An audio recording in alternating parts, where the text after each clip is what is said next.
오늘 얘기하려는 것은 중국의 문화혁명인데, 문혁에 들어가기 전에 그 소련의 그 스탈린 사후에 일어난 일을 우리가 알아야 됩니다. 그래서 스탈린은 굉장히 그 폭정이라고 피를 이용한 혁명을 했었잖아요. 그래서 많은 비난을 받고 그랬는데, 그 후에는 프루시초프라는 사람이 나타나요. 그래서 스탈린은 경제를 만진 독재자다라고 얘기를 하면서 스탈린을 막 격하시킵니다. 그러면서 평화 공존 정책을 말하면서 서방과도 화해를 모색합니다. 그런데 이 모습을 보고 모택동은 굉장히 충격을 받았다고 그래요.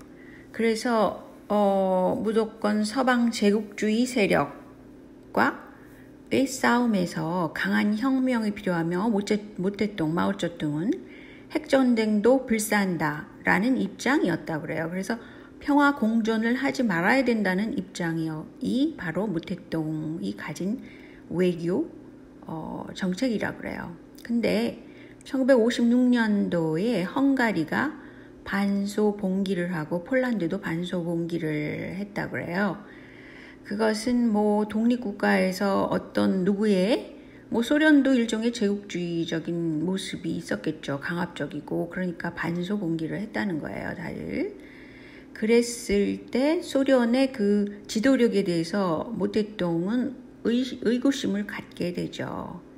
그래서 외교 방침을 그 소련에서 좀 바꿔야 되겠다라고 그때 생각을 했다고 그럽니다. 회의적으로 보게 됐다는 거죠.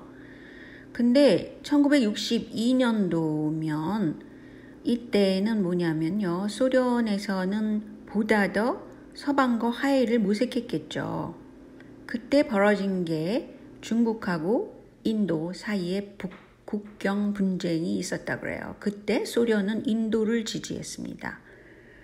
그래서 중국은 더 크게 실망을 했다고 그래요. 이게 이제 중국과 소련의 배경입니다. 아직까지 인도는 중국과 사이가 그렇게 좋지가 않죠. 그런 상태인데 이제 문혁으로 들어가서 이제 마오쩌둥, 모택동이 대약진 운동을 시도를 하죠. 그런데 그게 이제 파멸적인 결과를 빚게 됩니다. 그 이후에 당권력은 누구한테 갔냐면 등소평하고 류샤오치에게 넘어가려고 한 그런 상태가 됐었어요. 그런데 1969년 모택동은 공식적으로 문화혁명이 끝났다라고 선언을 해버리고 뭘 했냐면요. 학생과 노동운동가를 체포를 했다고 그래요. 그런데 마오쩌둥이 1976년도에 죽게 되죠. 그래서 이제 4인방이 체포되고 그 1년의 혼돈과 번역의 기간을 문혁기간이라고 말한다고 합니다. 근데 중국에서는 이 기간을 10년 동란이라고 부르기도 한다고 그래요. 굉장히 그게 변혁과 혼돈의 기간이었기 때문에 그렇겠죠. 근데 대부분 문화혁명을 중국인들이나 그 외부 세계에서는 국가적인 재난, 심지어는 공산당 내에서도 그렇게 보는 입장이 많아졌다고 그래요. 그래서 물론 다양한 견해가 존재하지만 중국 공산당은 1981년 문혁의 실패는 마오의 과오가 크다라고 공식적인 발표를 한다고 그래요. 그러니까 문혁의 실패는 마오의 과오다. 이렇게 결론을 짓게 되는 거죠. 그런데 말이죠. 1970 근데 그 전에 제가 말씀드릴 게 있어요. 근데 1950년대 후반 이후로 중국의 공산주의 사회가 이제 어느 정도 안정됐을 때 어떤 일이 일어났냐면요. 공산당 고위층의 아들은 그 권력 상속을 받게 돼요. 그리고 그러니까 기회 평등이 없이 주로 공산당 간부들의 자식들로 대물림되는 거죠. 부와 권력이. 그렇기 때문에 이것을 본 그 많은 청년층들이 이것에 대해서 이제 회의를 느끼지 않을 수가 없겠죠. 그래서 그 다음서부터는 그 세습이라는 거에 대해서 좌익 지식인하고 청년들은 좌절을 한다 그래요. 그러니까 공산당을 굉장히 충성스럽게 믿었는데 결국은 뭐냐? 고위층들의 자제들에게 부하 권력이 상속된다. 이런 것을 알게 된 거죠. 그건 제가 여기 밴쿠버에서 보는 그 중국 본토에서 온 사람들이 상당히 그 자제들이 있어요. 그 사람들이 돈을 너무 많이 갖고 있어서 어떻게 할 줄을 몰라요. 그러니까 뭐 거의 매일 브랜드 제품을 산다던가 이렇게 그리고 뭐 페라리 같은 차를 뽑는다던가 뭐 이런 거 집을 뭐 통째로 산다든가 이런 거요. 그런 게 막 있었어요. 제 눈으로 실제로 본 것이라서. 그래서 너의 엄마 아빠는 뭐하니? 뭐하시니? 라고 물으면요. 공산당 간부로 무슨 뭐 전기 공장을 갖고 있고 뭐 이런 사람을 제가 직접 봤어요. 그래서 이게 보통 심각한 게 아니구나 라고 그때 아직도 제가 느끼는 바입니다. 그러니까 청년들이 만약에 실업 상태가 돼서 대졸자 실업률이 높아진다고 그러잖아요. 중국에서. 그러면 이런 것에 대해서 회의를 갖게 되겠죠. 그리고 이제 두 번째로 제가 문제시하는 것은 문화 유적과 전통 유산을 마구마구 파괴를 했어요. 문혁 기간 동안에. 그래서 수천 년의 문화 유산들이 단 10년간의 문혁 기간 동안에 파괴된 일이 너무 많았단 말이죠. 그래서 역사가들은 이 문혁 기간을 진시황의 분석행위다 이렇게 비유하기도 한답니다.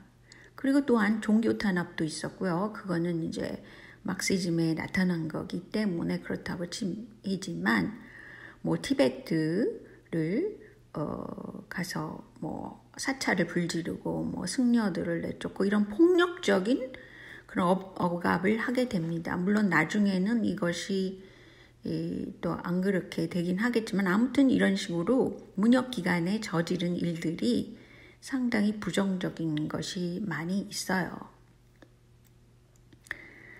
그리고 말이죠. 이 마오는 무슨 일을 했냐. 중요한 것은 홍위병을 키웠잖아요. 그죠? 근데 홍위병을 키웠는데 이 홍위병들이 나중에는 아직도 그 공산당의 그 조직과 이념이 굉장히 강한 것이 중국이라고 그러죠. 그것은 당이 하나로 있기 때문에 그렇지만 1976년에 베이징의 벽에 써 있는 이것을 좀 보세요. 신선한 피와 생명으로 당 중앙을 보유하자. 그 다음 거는 밑에 거는 신선한 피와 생명으로 마오 주석을 보위하자. 1976년도 일이랍니다. 근데 뭐 아직도 중국 공산당을 위해서 뭐 생명과 피를 바치자 이런 마오의 홍위병 같은 사람들이 많이 있는 것이 중국입니다. 저는 여기서 혁명이라는 거는 그 심성으로서 이루어진 혁명이 더 어렵다고 봐요. 폭력적인 혁명은 쉽죠. 그렇지만 그 후유증은 너무 폭력적이라 그 자손 대대로 이어질 수 있는 거예요. 그래서 저는 그 폭력성을 지닌 그 혁명은 반대하는 사람이에요. 그 사회 개혁이 더 어렵다 그러잖아요. 그러니까 그 이념을 내세워도 상관없지만 그 서로 간에 토론하고 무엇이 옳은가 이런 토론 과정을 거친다든지 이런 걸림망을 갖고 있지 않으면 그 사회는 그 건강해질 수 없다고 느껴요.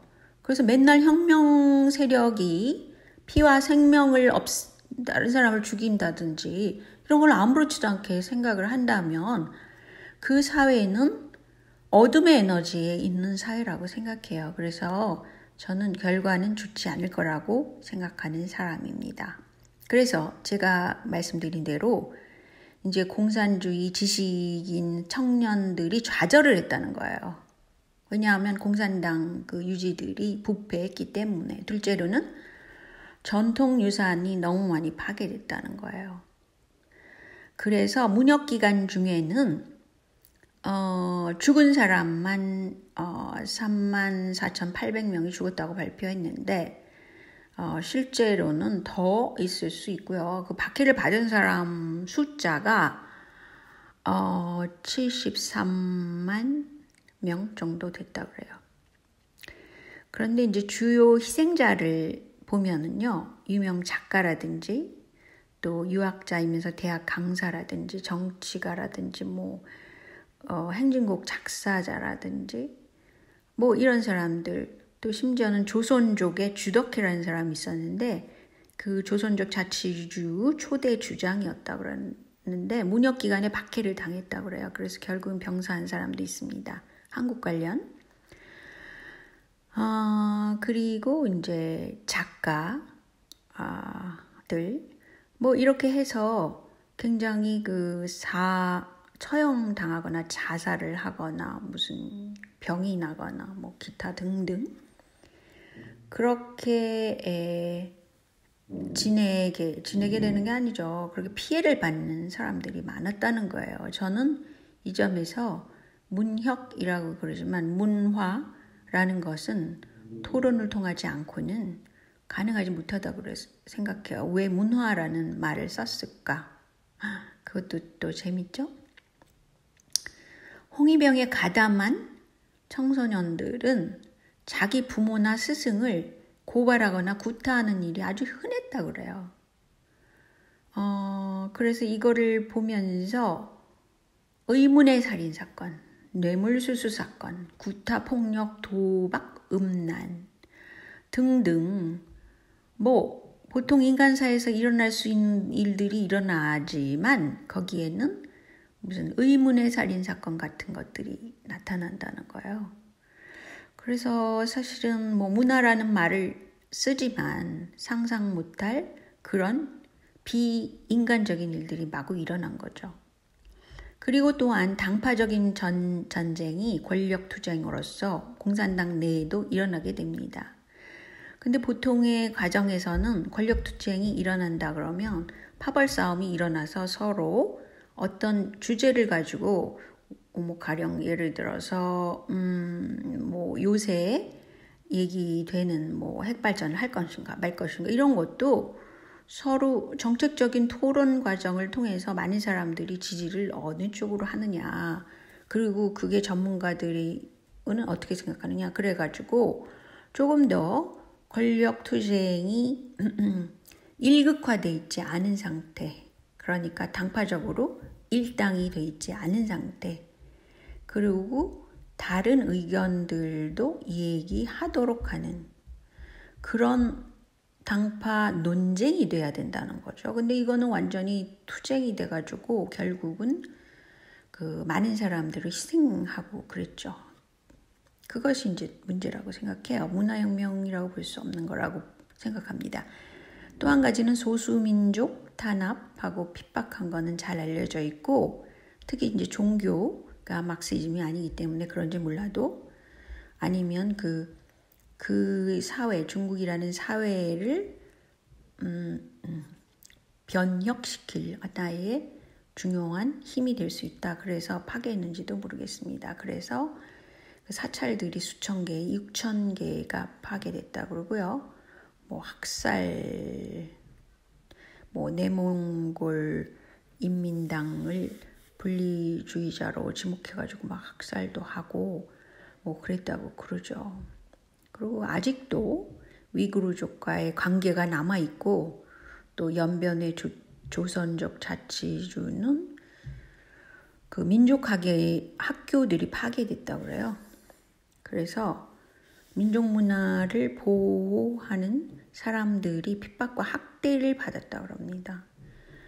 이런 것을 볼 때는 인권은 사실은 생명권이잖아요. 그래서 말할 권리, 그러니까 생각의 자유,